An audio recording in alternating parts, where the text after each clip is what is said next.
అన్న నమస్తే అన్న. చెప్పనా. అన్న సీఎం రేవంత్ రెడ్డి గారు డిస్టిక్లో అదే మన లోకల్ సిటీలో డీజిల్ ఆటోలు తీసేస్తామంటూ ఒక సంచలన కామెంట్ చేశారు. దాని మీద నీ అభిప్రాయం ఏందన్న? ఏమంటే ఇప్పుడు అవి తీసుకురా బండ్లు, ఆ బండ్లు వీళ్ళే ఏమంటారు తీసుకొని రిటర్న్ గా ఎలక్ట్రిక్ గ్యాస్ బండ్లు ఇచ్చి నడిపించుకుంటే బెటర్. ఇప్పుడు లోకల్ వాళ్ళకి ఏం ప్రాబ్లం లేదన్న, అది ఓన్లీ డిస్ట్రిక్ట్ వాళ్ళకి ఇబ్బంది అయిపోతుంది. అంటే చాలా మంది పొట్ట చేత పట్టుకొని పాపం పల్లెటూరులో పనులు లేక వచ్చారు కదా, వాళ్ళందరూ సడన్ గా ఇప్పుడు ఉన్నట్టుండి ఇక్కడ ఏదో సెట్ అయిపోయి ఉంటారు. అంటే ఒక ఇంట్లో ఎద్దకుండి రోజు ఒక 1000 రూపాయలు తోలుకుంటూ ఇట్లా ఉండుంటే వాళ్ళు ఏదో రెంట్లు గంటలు కట్టుకుంటూ ఉంటారు. సడన్ గా ఈ నిర్ణయం తోటి వాళ్ళందరూ రోడ్డు మీద పడే పరిస్థితి ఉంది కదా. ఆల్మోస్ట్ పడ్డామన్నా, ఆల్మోస్ట్ రోడ్ మీదకి వచ్చేసినాం. ఇది ఇప్పుడు ఎట్లా అంటే ఇప్పుడు డీజిల్ బండ్లు పడుతురు కదా, డీజిల్ బండ్ నీకు వెళ్ళేపోవాలి నాకు అర్థమైతే లేదు.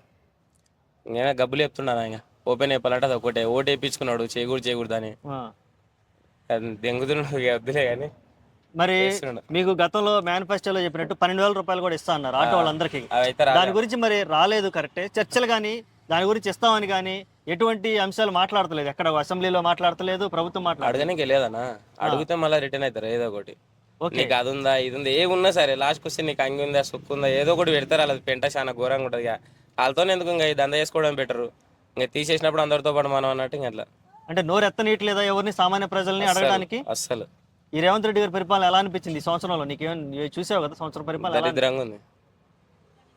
ఒకసారి మళ్ళీ గట్టి చెప్పు. దరిద్రంగా ఉందనా అంతే. ఇంకా చేయదానికి కాలుతుంది అంతుండు, చేతితో నేర్పించుకుని కాలుతుంది అంతుండు.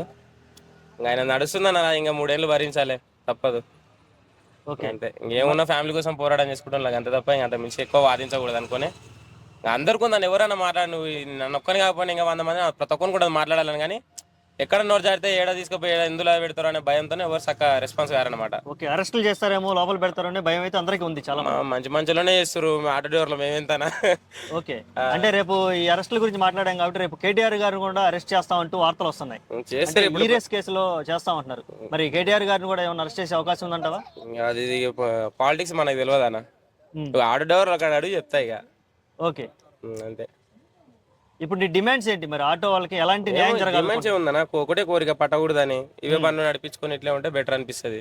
డిమాండ్ అంటే ఏముండదు. ఇప్పుడు వచ్చి రోడ్ల మీద ధర్నాలు చేసేంత కర్మలు ఎందుకు చెప్పు. ఇప్పుడు నడుస్తున్న బండ్లనే పట్టకుండా ఉంటే చాలు. దానికి పరిష్కారం వాళ్ళే చూపించి ఇట్లా కాదు ఇట్లా అని చెప్తే దానిలోకి ఉంటుంది. అంతకుమించి కానీ ఆ డిస్టిక్ బండ్లని ప్రత్యేకంగా ఇప్పుడు ఆయనది ఇట్లా ఏదో ఒక డిస్టిక్ కూడా మ్యాప్నారు కామారెడ్డి ఏదో ఒకటి ఉంటుంది. ఇంకా అట్లా డిస్టిక్ బండ్లు మాట్లాడడం అనేది తప్పది. ఎలాంటి పరిష్కారం కోరుకుంటున్నాను అంటే ఏమన్నా ఈ డీజిల్ స్థానంలో ఎలక్ట్రిక్ బండ్లు వాళ్ళంతటా వాళ్ళే ఇచ్చి సబ్సిడీ రూపంలో ఎక్స్పెక్ట్ చేస్తున్నాం? ఎట్లా అదే అట్లా ఇస్తే ఏం పర్లేదు. ఓకే, అంటే వాళ్ళు ఎలక్ట్రిక్ వెహికల్స్ ఇస్తే దానికి సబ్సిడీ ఇస్తే మీరు ఈఎంఐ కట్టుకుంటారు. వీళ్ళే దీనిలో రీసేల్ చేసుకున్నా మాకు సేల్ చేయమని మేము ఈఎంఐ కట్టుకొని చేసుకుంటాం. మళ్ళీ సేమ్ ఇప్పుడు ఎట్లా రన్ అవుతున్నాం అంతే రన్ అయితే. కానీ ఇప్పుడు ఏదో ఇప్పుడు ఉన్న సిచ్యువేషన్లు చిట్టీలు అప్పులు ఇవన్నీ కట్టుకుంటాం. మళ్ళీ సడన్ ఇప్పుడు ఇవన్నీ